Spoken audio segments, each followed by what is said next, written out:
ആലുവയിൽ നിന്നും കാണാതെ പോയ 12 വയസ്സുകാരിയെ ഉദ്യോഗസ്ഥരെല്ലാം കൂടി കണ്ടെത്തി തിരിച്ചു കിട്ടി.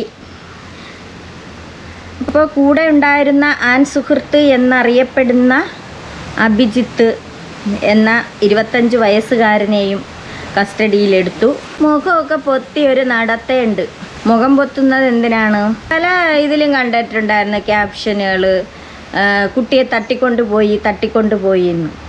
കുട്ടിയെ തട്ടിക്കൊണ്ടുപോയി എന്ന് പറയാറായിട്ടില്ല. ആ കുട്ടിയുടെ ഇഷ്ടത്തോടെയാണ് പോയിട്ടുള്ളത്. അവർ ഇൻസ്റ്റാഗ്രാം വഴി പരിചയത്തിലായി, പിന്നെ അത് പ്രണയമായി. അങ്ങനെ അതിൻ്റെ പേരിലാണ് ബുക്ക് വാങ്ങിക്കാനെന്നും പറഞ്ഞുകൊണ്ട് അയൽവക്കത്ത് പോയ കുട്ടിയെ പിന്നെ കാണാതെയായി. അവിടെ വിളിച്ചു, അവൻ വന്നു, പോയി. രണ്ടുപേരും കൂടെ തമ്മിലുള്ള ഒത്തുകളി. പക്ഷേ ഇവന് കൊണ്ടുപോയെങ്കിലും പല പല ഉദ്ദേശത്തോടു കൂടിയായിരിക്കും കൊണ്ടുപോയിട്ടുള്ളത്. പല പല സ്ഥലങ്ങൾ അവർ ചുറ്റിക്കറങ്ങി. ലൊക്കേഷൻ അനുസരിച്ച് പോലീസ് ഉദ്യോഗസ്ഥന്മാർ പോയിക്കൊണ്ടേയിരുന്നു. ഒരു സ്ഥലത്ത് പോകുമ്പോൾ അവിടെ നിന്ന് ആ മൊബൈൽ ലൊക്കേഷൻ മാറി മാറി അങ്ങനെ പോയിക്കൊണ്ടിരുന്നു. അപ്പോൾ ആ ഉദ്യോഗസ്ഥർ വന്നിട്ട് ഈ പോയ രംഗങ്ങളൊക്കെ പറയുന്നുണ്ട്. അവർ ഒരുപാട് കഷ്ടപ്പാടിലൂടെയാണ് ആ പെൺകുട്ടിയെ കയ്യിൽ കിട്ടിയത്. ഉറപ്പായിട്ടും ഇങ്ങനെ ഒരു അന്വേഷണമില്ല, പോലീസ് ഉദ്യോഗസ്ഥന്മാർ ഇതിന് മുൻകൈയായിട്ട് ഇറങ്ങാതിരുന്നെങ്കിൽ ഈ കുട്ടിക്ക് എന്തെങ്കിലും സംഭവിക്കുമായിരുന്നു. ആ വീട്ടുകാർ പറഞ്ഞതൊന്നും അങ്ങനെയൊന്നും അല്ല. പോലീസ് അങ്ങ് എത്തുന്നില്ല, അടുത്ത് പോലും എത്തുന്നില്ല. എത്തി എന്നാണ് പറയുന്നത്. ഒരു ഊർജിതമില്ല, അന്വേഷണത്തിൽ ഒരു ഉത്തരവാദിത്തമില്ലാത്ത രീതിക്കൊക്കെയാണ് ആ വീട്ടുകാർ സംസാരിച്ചത്. അപ്പോൾ ആ ഉദ്യോഗസ്ഥർ സംസാരിക്കുന്നുണ്ട്.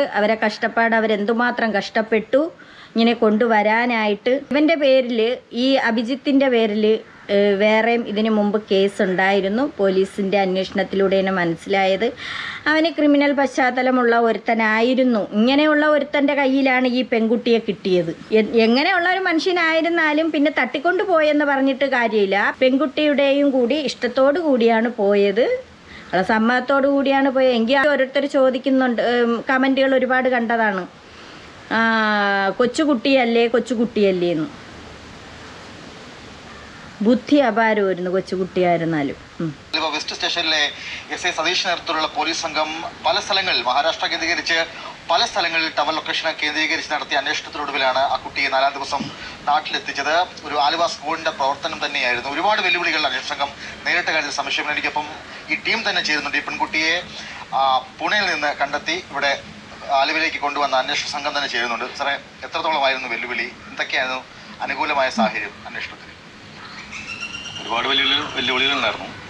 ഇതിനെപ്പറ്റി എൻ്റെ മേലധികാരികളെല്ലാവരും കഴിഞ്ഞ ദിവസങ്ങളിൽ മീഡിയാസോട് സംസാരിച്ചാണ്. എൻ്റെ ഡിപ്പാർട്ട്മെൻറ്റിൽ എല്ലാവരും ഈ കുട്ടിയെ എത്രയും പെട്ടെന്ന് ട്രേസ് ചെയ്യണം എന്ന രീതിയിലാണ് ഞങ്ങളോട് സംസാരിച്ചത്. അതുകൊണ്ട് എത്ര എഫക്റ്റും എടുക്കാൻ ഞങ്ങൾ തയ്യാറായിരുന്നു. ഞങ്ങൾ ഇവിടുന്ന് പോകുമ്പോൾ ഈ കുട്ടിയുടെ ലൊക്കേഷൻ കാസർഗോഡായിരുന്നു. കാസർഗോഡ് അത് 8 മണിക്കൂർ പുറകിലാണ് നമ്മൾ നിൽക്കുന്നത്. ഇവിടുന്ന് അവിടെ ഓടിയെത്താനുള്ള സമയം 8 മണിക്കൂർ. പക്ഷെ ഞങ്ങളവിടെ ചെന്നപ്പോഴത്തേക്കും ഈ ഇദ്ദേഹത്തിൻ്റെ മൊബൈൽ, ആ കൂട്ടിക്കൊണ്ടുപോയ ആളുടെ മൊബൈൽ വല്ലപ്പോഴും മാത്രമേ ഓൺ ആവുള്ളൂ. അത് ഇയാളുടെ കൂട്ടുകാരനോട് പറഞ്ഞ് അയാൾ ഇൻസ്റ്റാ ഓൺ ചെയ്ത് മെസ്സേജിൽ ഇടും മാത്രം ഇങ്ങേര് പെട്ടെന്ന് ഇൻസ്റ്റാ ഓൺ കിട്ടുമ്പോൾ ആ ക്യൂരിയോസിറ്റി കൊണ്ട് പെട്ടെന്ന് വിളിക്കും. ആ വിളി കിട്ടുമ്പോഴാണ് സൈബർ സെല്ല് ഞങ്ങളുടെ ജില്ലാ പോലീസ് മേധാവി പ്രത്യേകം പറഞ്ഞിട്ടുണ്ടായിരുന്നു, എപ്പോൾ ചോദിച്ചാലും ലൊക്കേഷൻ കൂടെ തുടങ്ങും നമുക്ക്. അപ്പോൾ അതനുസരിച്ച് സൈബർ സെല്ല് ഞങ്ങൾക്ക് അപ്പോൾ മെസ്സേജുകൾ തന്നുകൊണ്ടിരുന്നു. ഞങ്ങൾ കഴിഞ്ഞ് കാസർഗോഡ് നിന്നപ്പോൾ ഇവരെ ലൊക്കേഷൻ കാസർഗോഡ് നിന്ന് പോയി ലാസ്റ്റ് ലൊക്കേഷൻ മംഗലാപുരമായിരുന്നു. പക്ഷെ ആ സമയങ്ങളിൽ ഈ വല്ലപ്പോഴും മാത്രം കിട്ടുന്ന പോലെ നമുക്ക് കൺഫ്യൂഷനാണ്. ഏത് ദിശയിലേക്കാണ് ഇവർ സഞ്ചരിക്കുന്നത് അറിയാതെ. അതുകൊണ്ട് ഈ കുട്ടി ഇദ്ദേഹത്തിൻ്റെ കൂടെ ഉണ്ടോ എന്നും പോലും നമുക്ക് സംശയമായിരുന്നു. മംഗലാപുരത്ത് എത്തിക്കഴിഞ്ഞ ശേഷം ഗോവയുടെ ബോർഡർ കടന്നു പോയി. മഹാരാഷ്ട്ര ബോർഡർ കയറിയിരുന്നു. പിന്നെ കിട്ടുന്നില്ല. എന്നാലും ഞങ്ങൾ കാസർഗോഡ്, പിന്നെ കാണിക്കുന്നത് മംഗലാപുരം, പിന്നെ മഹാരാഷ്ട്ര. ഇവരെന്തേലും ലോകം ചുറ്റി കാണാൻ പോയതാ. ശനിയാഴ്ച പോകുന്നു. ശനിയാഴ്ച പോയി 5-6 അന്നാണ് ഈ പെൺകുട്ടിയെ കിട്ടുന്നത്. അപ്പം ഇത്രയും ദിവസം കിടന്ന് കറങ്ങി അത് ഇങ്ങനെയുള്ള ഒരുത്തൻ്റെ കൂടെയാണ്. യവൻ എന്തുകൊണ്ടായിരിക്കും? എന്നിട്ട് മഹാരാഷ്ട്രയും കഴിഞ്ഞ് പിന്നെയും പോയി മുംബൈയിലൊക്കെ പോയെന്ന് വെച്ചാൽ ഒന്ന് ചിന്തിച്ച് നോക്കണം. ഇവൻ്റെ ഉദ്ദേശം വേറെ എന്തെങ്കിലും ആയിരുന്നിട്ടുണ്ട്. ഉറപ്പായിട്ട് നിങ്ങൾക്ക് നിങ്ങളെ മകളെ കിട്ടിയതിന് നിങ്ങൾ ഒരുപാട് നന്ദി പറയണം ഈ പോലീസ് ഉദ്യോഗസ്ഥന്മാരുടെ അടുത്ത്. ഇങ്ങനെയുള്ള ഒരുത്തൻ്റെ കയ്യിലാണ് കിട്ടിയിരിക്കുന്നത്. പിന്നെ പറയണായിട്ട് ഇവന് അറിയാൻ കഴിഞ്ഞത് ഇവന് എന്തായിരുന്നു അമ്മയും അച്ഛനും ഒന്നുമില്ല, ഇവർ 2 ആൺകുട്ടികളാണെന്നോ ആരും ഇല്ലാതെ ഇവർ ഒറ്റയ്ക്കാണ് കിടക്കണത്. അപ്പം അങ്ങനെയൊക്കെ ഉള്ള ഒരിതാവുമ്പോൾ ആ ഒരു രീതിക്ക് ആ ഒരു ലെവലിലേക്ക് പോയതായിരിക്കാം. ഐസ്ക്രീം കച്ചവടം നടത്തി, വഴിയോര കച്ചവടമൊക്കെ നടത്തി, അങ്ങനെയൊക്കെയാണ് ഇവർ പോകണമെന്ന് പറഞ്ഞു. പിന്നെ കയ്യിലില്ലാത്ത പ്രവർത്തികളും വേറെയൊക്കെയാണ്. മഹാരാഷ്ട്രയിൽ പോയിരുന്നു. മഹാരാഷ്ട്ര ഗോവ തറയിൽ നോക്കുമ്പോൾ ലൊക്കേഷൻ ധാരാവി എന്ന ലൊക്കേഷൻ. ധാരാവിയിൽ ചെന്ന് ആളെ കണ്ടുപിടിക്കാന്ന് പറഞ്ഞാൽ വളരെ റിസ്ക് ഉള്ള പരിപാടിയാണ്. അപ്പോൾ എനിക്ക് പരിചയമുള്ള ഈ കേരള സ്റ്റേറ്റിൽ ജോലി ചെയ്യുന്ന ജൂലപ്പടി മഹേഷ് എന്ന് പറഞ്ഞ ഒരു സൂപ്രണ്ട്, പോലീസ് സൂപ്രണ്ട്. അദ്ദേഹത്തിൻ്റെ ഫ്രണ്ട് ഒരു ഗോകുൽ രാജ് എന്ന് പറഞ്ഞ ഒരു IPS ഉദ്യോഗസ്ഥൻ മഹാരാഷ്ട്രയിലുള്ളത് എനിക്കറിയാം. എൻ്റെ ഒരു ചെറിയ പരിചയം ഉണ്ടായിരുന്നു എനിക്ക്. ഞാൻ അദ്ദേഹത്തെ കോൺടാക്ട് ചെയ്തു. അദ്ദേഹം വളരെ സൗഹൃദമായിട്ട് കാര്യങ്ങൾ ചെയ്തു തന്നു. അപ്പോൾ തന്നെ അവിടുത്തെ ഹയർ ഓഫീസറിനെ അറിയിച്ച്, ധാരാവിയിലെ ഓഫീസറെ അറിയിച്ച് അദ്ദേഹത്തിൻ്റെ സ്കോഡൊക്കെ ഒന്ന് അന്വേഷിച്ചു. നമ്മുടെ പോലെ വളരെ സാന്ദ്രത കുറഞ്ഞ ആളല്ലോ, ഒരുപാട് ജനസാന്ദ്രതയുള്ള ഈ ലൊക്കേഷനാണ് ഈ ധാരാവി. അപ്പോൾ അവർ കിട്ടിയില്ല, 3 ടീമിന് വിട്ടിട്ടും കിട്ടിയില്ല. അതിനുശേഷം അവർ മുങ്ങി നടന്ന് അവർക്ക് സൂചനകൾ കിട്ടി. ഇതാണ് കാര്യം. ഇവിടെ അന്വേഷണം നല്ല രീതിക്ക് നടക്കുന്നുണ്ടെന്നും അതിൽ ഇവരെ അറിയിക്കാനായിട്ട് ആളുണ്ടായിരുന്നിട്ടുണ്ട്. ഇവൻ്റെ ഒരു കൂട്ടുകാരൻ എവിടെ ഡൽഹിയിലോ എവിടെയോ ഉണ്ടായിരുന്നു. പിന്നെ അങ്ങനെയൊക്കെ എന്തോ അവനെയൊക്കെ കോണ്ടാക്ട് ചെയ്യോ എന്തൊക്കെയോ ചെയ്താണ് കണ്ടത്. എന്നിട്ടും ഈ ഉദ്യോഗസ്ഥന്മാർ ഇവർ പോയി അവിടെ ചെന്ന് ഈ പെൺകുട്ടിയെ കണ്ടിട്ട് പോലും പെൺകുട്ടിക്ക് ഒരു പേടിയോ ഒരു ഭയമോ ഒന്നുമില്ല എന്നുള്ളതാണ് സത്യം. എന്തായിരിക്കും ഉദ്ദേശം? ഐസ്ക്രീം കച്ചവടം. ഇവന് കുറേ ഐസ്ക്രീം കിട്ടുമെന്ന് വിചാരിച്ചായിരിക്കും. നല്ല ബുദ്ധിയുണ്ട് പെൺകുട്ടിക്ക്, നല്ല ബുദ്ധിയുണ്ട്. അതുകൊണ്ടാണല്ലോ ഇങ്ങനെ ഈ പാതിരാത്രി 8:30 മണി സമയത്തൊക്കെ ഇറങ്ങി പോകണമെങ്കിൽ, അതും എവിടെയോ കിടക്കുന്ന ഒരുത്തൻ, ഒരു പരിചയവുമില്ല, ഇൻസ്റ്റ വഴി കണ്ട പരിചയത്തിലുള്ള ഒരുത്തൻ എങ്ങനെയുള്ളവനാണെന്നോ അവൻ്റെ സ്വഭാവം ഏത് രീതിക്കുള്ളവനാണെന്നോ ഒന്നും അറിയാൻ വയ്യാത്ത ഒരുത്തൻ്റെ കൂടെ ഈ ഒരു പെൺകുട്ടി പോയത്. എന്തായാലും വേറെ ഒരു കുഴപ്പവും സംഭവിച്ചില്ലായിരിക്കും. വിവരറിച്ചിട്ടുണ്ടായിരുന്നു. പിന്നീടാണ് ഈ നിസാമുദ്ദീനിൽ വെച്ച് ഈ കുട്ടിയെ റെയിൽവേ പോലീസും ഈ ഗോകുല സാറ് പറഞ്ഞിട്ട് പൂനെ പോലീസും അവിടെ വന്നു, ഞങ്ങൾ സഹായിച്ചു. ഞങ്ങൾ മഫ്റ്റിയാണെങ്കിൽ തന്നെ അവർ പെട്ടെന്ന് കേരള പോലീസും തിരിച്ചറിഞ്ഞുള്ളതാണ് ഏറെ രസം. അവർ പെട്ടെന്ന് കറക്റ്റായിട്ട് വന്ന് ഞങ്ങൾ കേരള പോലീസല്ലെന്ന് വെച്ചു. എന്തുകൊണ്ടെന്നറിയില്ല, നമ്മുടെ ഷേപ്പൊക്കെ ആയിരിക്കാം. എന്തുകൊണ്ട് ഞങ്ങൾ എന്തായാലും അറിഞ്ഞു. ഞങ്ങൾ എന്തായാലും വിട്ട ഡ്രസ്സിലാണ് പോയത്. അതുകൊണ്ട് ഞങ്ങൾക്ക് വളരെ ക്ഷീണമായിരുന്നു. അവരുടെ സഹായം കൂടി പെട്ടെന്ന് അവരെ ട്രേസ് ചെയ്യാൻ പറ്റി. പിന്നെ പെട്ടെന്ന് കൊണ്ടുവരിക ചെയ്തത്. ഈ അഭിജിത്ത് ഈ കുട്ടിയെ തട്ടിക്കൊണ്ടുപോകാൻ തന്നെയായിരുന്നു ലക്ഷ്യം. അങ്ങനെയുള്ള എന്തെങ്കിലും മനസ്സിലാക്കുന്നുണ്ടോ പ്രാഥമിക ചോദ്യം ചെയ്യലുണ്ടെങ്കിൽ? ഇത് ഈ കുട്ടി മൈനറാണ്. അപ്പോൾ അതിൻ്റെതായ കുറച്ച് കാര്യങ്ങളുണ്ടല്ലോ, കാര്യങ്ങൾ ചോദിച്ചു വന്നിരിക്കുന്നു. കുട്ടി പുള്ളി ഓക്കെ ആയിട്ടില്ല. ഞങ്ങൾ അതിൻ്റെ കാര്യങ്ങൾ കുറച്ച് ഞങ്ങൾ വയനാട് പോലീസ് അവരുടെ രീതിയിൽ കൗൺസിലിംഗ് നടത്തി കാര്യങ്ങൾ കുറച്ച് കുട്ടിക്ക് കൗൺസിലിംഗ് ഒക്കെ നടത്തുന്നുണ്ട്. അഭിജിത്ത് തട്ടിക്കൊണ്ടുപോയതാണോ എന്ന് പറയാൻ അവർ ഇൻസ്റ്റ വഴിയുള്ള സൗഹൃദമായിരുന്നു, അവർ പ്രണയത്തിലായിരുന്നു. അങ്ങനെ അതിൻ്റെ പേരിൽ വിളിച്ചു പോയി. ഇനിയിപ്പം അവനെ മാത്രം കുറ്റം പറഞ്ഞിട്ടും കാര്യമില്ല. ഒരുപാട് കമൻറ്റുകൾ വരുന്നുണ്ട് ഈ പയ്യനെ പറ്റി. അവൻ എങ്ങനെ ഉള്ളവനോ ആവട്ടെ, അത് അങ്ങനെയാണെങ്കിൽ ഈ പെൺകുട്ടിക്ക് പറയാമല്ലോ ഞാൻ വരുന്നില്ല എന്ന്. അപ്പോൾ ഇത് സംഭവമൊന്നുമല്ല. അവരെ വീട്ടുകാർക്കും ഇതിലൊരു ചെറിയ ഒരു ഡൗട്ട് ഉണ്ടായിരുന്നു. അങ്ങനെ പോലീസ് ഉദ്യോഗസ്ഥൻ്റെ അടുത്ത് പറയുന്നതായിട്ട് ഇങ്ങനെ കൊല്ലത്തുള്ള ഒരു പയ്യനുമായിട്ടുള്ള ഒരു ഇതുണ്ട്, അതൊന്ന് അന്വേഷിച്ചാൽ കൊള്ളാമെന്ന് പറഞ്ഞു. അപ്പോഴാണ് അന്വേഷിക്കുമ്പോൾ യമ അവിടെ ഇല്ല, അവനാണ് ആള്. അപ്പോൾ വീട്ടുകാർക്ക് സൂചനയൊക്കെ ഉണ്ടായിരുന്നു. എന്തുകൊണ്ട് ആ കുട്ടിയെ അന്ന് ഉപദേശിച്ചില്ല? വീട്ടുകാർക്ക് ഇങ്ങനെയുള്ളൊരു സൂചന ഉണ്ടായിരുന്നെങ്കിൽ അതിൽ നിന്നും പിന്തിരിപ്പിച്ച് കൊണ്ടുവരാമായിരുന്നല്ലോ. അവൻ എങ്ങനെയുള്ള സ്വഭാവമാണ് എന്നൊന്നും അറിയണ്ട. അതുമല്ല ആ കുട്ടിക്ക് എത്ര വയസ്സാണുള്ളത്, അതൊക്കെ ഒന്ന് വീട്ടുകാർ ചിന്തിക്കണ്ടേ. എന്നിട്ട് എൻ്റെ മകള് കുഞ്ഞാണ് വന്ന് എന്നിട്ട് തള്ള പറയുന്നുണ്ടല്ലോ. ഇങ്ങനെയൊക്കെയുള്ള ഒരു കാര്യം വരുമ്പം ഒന്ന് ശ്രദ്ധിച്ചാൽ കൊള്ളാം. ഏകദേശം 3000 കിലോമീറ്റർ യാത്ര ചെയ്തപ്പോൾ 3000 കൂടുതലായിരിക്കും അല്ലേ? 3000 കൂടുതൽ കിലോമീറ്റർ ഞങ്ങൾ നിസാര ദിവസം കൊണ്ട് ഓടിയെത്തി. ഇന്നലെ തന്നെ ഞങ്ങൾ 1450 കിലോമീറ്റർ ഓടിയിട്ട് ഒറ്റ സ്ട്രെച്ചിൽ ഓടിയതാണ്.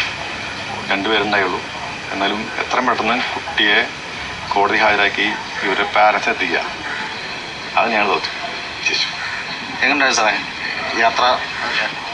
ഒരുപാട് ബുദ്ധിമുട്ടുണ്ടായിരുന്നു. നമ്മൾ മഹാരാഷ്ട്രയൊക്കെ കയറുമ്പോൾ നല്ല മഴയും അതുപോലെ തന്നെ ഒരുപാട് റോഡിൻ്റെ പണികൾ നടക്കുന്ന സമയം ഉണ്ടായിരുന്നു. അപ്പോൾ ഒരുപാട് ബുദ്ധിമുട്ടായിരുന്നു നമുക്ക് രാത്രിയൊക്കെ വണ്ടി ഓടിക്കാനായിട്ട്. പക്ഷെ അതെല്ലാം നമ്മൾ തരണം ചെയ്തിട്ട് നമ്മളവിടെ എത്തിയായിരുന്നു. നമ്മുടെ ഏറ്റവും വലിയ ദൗത്യം ഈ കുട്ടീനെ എങ്ങനെയും കണ്ടെടുക്കുക എന്നുള്ളതാണ്. അത് നമ്മൾ തരണം ചെയ്തു. നമ്മളിന്നിവിടെ വിജയിച്ച് തന്നെയൊക്കെയാണ്. അതാ നമുക്ക് പറയാനുള്ളൂ. പോകുമ്പോൾ ഒരു പ്രതീക്ഷ ഉണ്ടായിരുന്നോ കണ്ടെത്തും? വിജയിച്ച് ഇല്ലായിരുന്നെങ്കിൽ അറിയാമായിരുന്നു. വീട്ടുകാരെന്ന് നല്ലത് കേൾക്കും. ഇല്ലാതെ തന്നെ മീഡിയയുടെ മുന്നിൽ അത്രയും വന്ന് നിന്ന് ആ അമ്മയൊക്കെ പറയുന്നുണ്ടായിരുന്നു അടുത്തെത്തി എന്ന് പറയുന്നതല്ലാതെ അവരന്വേഷണത്തിൽ ഒരു തൃപ്തിയില്ല, വെറുതെ ഇങ്ങനെ പറയണമെന്നൊക്കെയാണ് വന്ന് മീഡിയയുടെ മുന്നിലെല്ലാം അവർ പറഞ്ഞത്. ഒരു ഉറപ്പുണ്ടായിരുന്നോ കുട്ടിയെ കൊണ്ട് വരുള്ളൂ എന്ന് ഞങ്ങൾ ഉറപ്പ് കൊടുത്തിട്ടാണ് ഞങ്ങൾ പോയിരുന്നത്. ഞങ്ങളത് കൊണ്ടുവരികയും ചെയ്തു. പിന്നെ ബാക്കിയൊക്കെ ഒരു പറഞ്ഞ പോലെ തന്നെ ഞങ്ങൾ കൊണ്ടുവന്നു. മേഡത്തിന് ആദ്യത്തെ അനുഭവമാണോ ഇങ്ങനെ ഇത്രയും ദൂരമൊക്കെ പോയി ഒരാളെ കണ്ടെത്തി കൊണ്ടുവരിക എന്നുള്ളത്? അത് തന്നെയാണ്.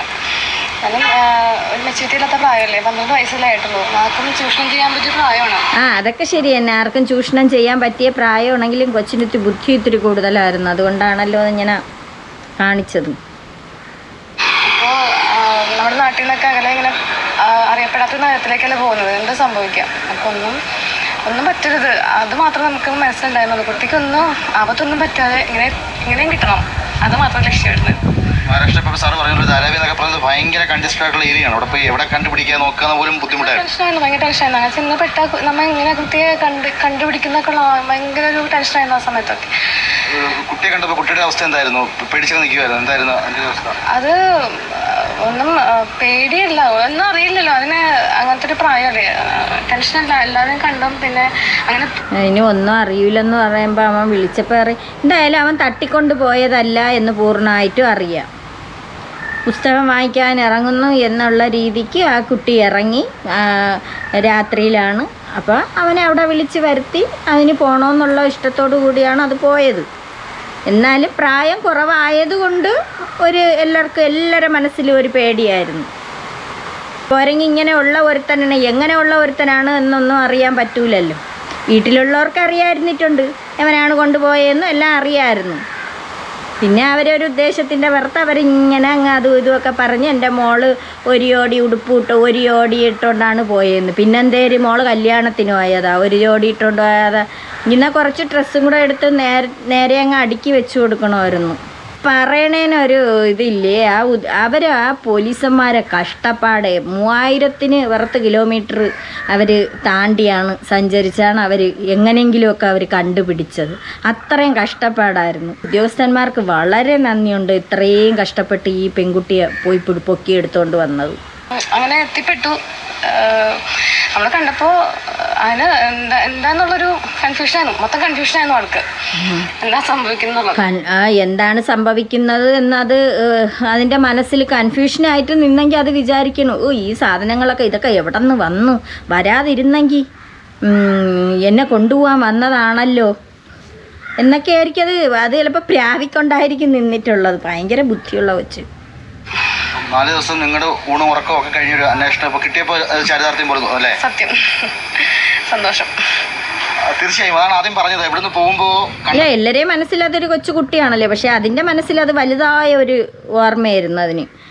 അത് വലുതായ ഒരു രംഗമായിരുന്നു അതിൻ്റെ മനസ്സിൽ. അതുകൊണ്ടായിരിക്കും അത് ഇത്രത്തോളം അത് ചിന്തിച്ച് കൂട്ടി അതിങ്ങനെ ഇറങ്ങി അങ്ങ് പോയത്. ഇനി ഈ വീട്ടുകാരെന്ത് ചെയ്യും? എത്ര നാൾ ഈ കുട്ടിയെ ഇങ്ങനെ അടച്ചിട്ട് പിടിച്ചു വെച്ചുകൊണ്ടിരിക്കും? എത്ര നാൾ ഈ കുട്ടിയെ ഇങ്ങനെ സംരക്ഷിച്ച് വെച്ചുകൊണ്ടിരിക്കും? ഇപ്പം അത്രയ്ക്കുള്ള പ്രായമായിട്ടുള്ളൂ. അപ്പം ഇനി പഠിക്കാൻ വിടുമ്പോഴോ എല്ലാത്തിനും ആ അമ്മേരെ നെഞ്ചിൽ തീയായിരിക്കും, ആ വീട്ടുകാരെ നെഞ്ചിൽ. ഇനി ഈ കുട്ടിയെ ഒറ്റയ്ക്ക് അങ്ങ് ഇറക്കാൻ പറ്റൂല. ഇതൊക്കെ കൗൺസിലിംഗ് ഒക്കെ കൊടുക്കണം. എത്ര കൗൺസിലിംഗ് കൊടുത്താലും എന്തേരാണ്. പ്രതീക്ഷകളെ അടിസ്ഥാനപ്പെടുത്തിയുള്ള സൂചനകളൊന്നും തന്നെ ഉണ്ടായിരുന്നില്ല. സാങ്കേതിക സംവിധാനങ്ങളുടെ സഹായം മാത്രമേ ഉണ്ടായിരുന്നുള്ളൂ. ഒപ്പം തന്നെ പോലീസ് ബുദ്ധിയും അവിടെ കൃത്യമായി പ്രയോഗിച്ചു. അങ്ങനെയാണ് ആ കുഞ്ഞിനെ ഇവിടെ ഇപ്പോൾ എത്തിച്ചത്, രക്ഷപ്പെടുത്തിക്കൊണ്ടുവന്നത് ഈ പോലീസ് സംഘമാണ്. ആലുവ വെസ്റ്റ് ഉള്ള സത്യമാണ്. ആ കുട്ടിയെ രക്ഷപ്പെടുത്തി കൊണ്ടുവന്നു എന്ന് വേണം പറയാൻ. ഇല്ലായിരുന്നെങ്കിൽ ഇങ്ങനെയുള്ള യവന്മാരെ കയ്യിൽ കിട്ടിയിരുന്നെങ്കിൽ അത് മുംബൈയിലൊക്കെയാണ്. യവന്മാർ പല കൈ മറിഞ്ഞങ്ങ് പോയനായിരുന്നു ഈ കുട്ടി. അതിനു മുമ്പ് എന്തായാലും ഇത് കണ്ടുപിടിച്ചതിന് വളരെ നന്ദി. ആ കുടുംബം ഇനിയിപ്പോൾ എന്ത് പോലീസ് ഉദ്യോഗസ്ഥന്മാരെ പറഞ്ഞാലും അവരെ കണ്ടുപിടിച്ച് സുരക്ഷയായിട്ട് ഇനി എത്തിച്ചതിന് വളരെ നന്ദി. ഇതുപോലെ ഒരുപാട് കുട്ടികളിങ്ങനെ ഇറങ്ങിപ്പോകുന്നുണ്ട്. ചിലതൊക്കെ ചെന്ന് കുഴികളിൽ ചാടുന്നത് കൊണ്ട് ദേവ അങ്ങനെ കൊണ്ട് പോയനായിരുന്നു. എന്തായാലും അതിൽ നിന്നൊക്കെ രക്ഷ നേടി അത് തിരിച്ച് സുരക്ഷയായിട്ട് എത്തി എന്നറിഞ്ഞതിൽ വളരെ സന്തോഷമുണ്ട്. ഇനി അവനെ അന്വേഷണത്തിൽ അറിയാൻ പറ്റും. ഈ 1ഉം 2ഉം കേസൊന്നും ആയിരിക്കില്ല, അവന് പല കേസുകളും കാണും. ക്രിമിനൽ മൈൻഡുള്ള ഒരുത്തനാണ്, ക്രിമിനൽ കേസുള്ള ഒരുത്തനാണെന്ന് പറയുന്നുണ്ട്. അപ്പോൾ ഇവനെ നല്ലതുപോലെ ചോദ്യം ചെയ്യുമ്പോൾ ഇതെല്ലാം ഇനി വ്യക്തമായിട്ട് അറിയാം. പെൺകുട്ടിക്കും അതുപോലെ കൗൺസിലിംഗ് ഒക്കെ കൊടുക്കുന്നുണ്ട്. പഠിച്ച് നടക്കേണ്ട പ്രായത്തിൽ അമ്മയ്ക്ക് വിഷമം. ഇട്ട ഡ്രസ്സും കൊണ്ടാണ് എൻ്റെ മോള് പോയെന്ന്, വീട്ടിൽ നിന്ന കോലത്തിന്. കല്യാണത്തിനും മറുവീട്ടിനും പോവേയില്ലായിരുന്നു. 16 ജോഡിയുടെ കൊണ്ടുപോവാൻ കൊള്ളാം. ഇനി അങ്ങോട്ട് പെട്ടെന്ന് തന്നെ മോള് വീട്ടിൽ വന്ന് കയറുമ്പം മൊബൈലും കൂടെ അങ്ങ് കൊടുത്താൽ മതി. ഇപ്പോഴും നല്ലതുപോലെ മോള് അല്ലെങ്കിൽ മൊബൈൽ മോക്ക് ഓൺലൈൻ ക്ലാസ് ഉണ്ടെന്നും പറഞ്ഞെങ്കിലും മൊബൈൽ വാങ്ങിച്ചോളും. എന്നിട്ട് സൂക്ഷിച്ചാൽ ദുഃഖിക്കണ്ട, കൂടെ നോക്കിക്കൊണ്ടാൽ മതി. ഒരുപാട് പ്രായമൊന്നും ആയിപ്പോയില്ല പെങ്കൊച്ചിന്.